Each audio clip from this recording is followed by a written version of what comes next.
going to be resolved. And so, of course, what's happened as a result of this, there are people out there in the world who are saying, see, this is an example of the system that's rigged against the rest of us.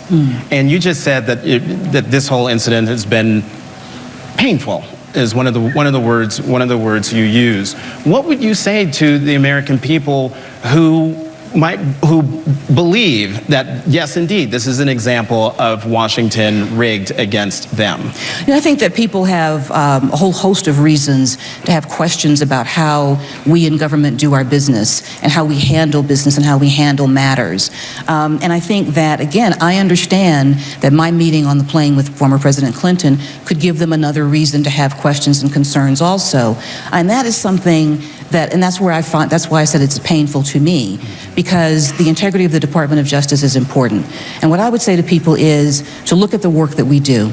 Look at the matters that we work on every day, whether they involve a high-profile matter or a matter where you've never heard of the person. Look at the victims that we deal with every day. Look at the people that we protect every day, because that's our mission.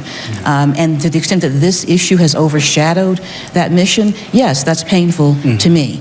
And so I think it's important that we provide as much information as we can so people can have faith and confidence in the work of the department and the work of the people who carry on this work every day. And last question on this.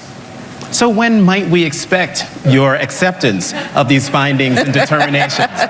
Are we looking at weeks, months, days? Well, so in terms of timing, I actually don't know that, because again, I don't have that insight into the, I'd say, the nuts and bolts of the investigation at this point in time. They're working on it. They're working on it very hard. They're working on it to make sure that they're as thorough as they can be, that they've covered every angle, that they've looked at every issue.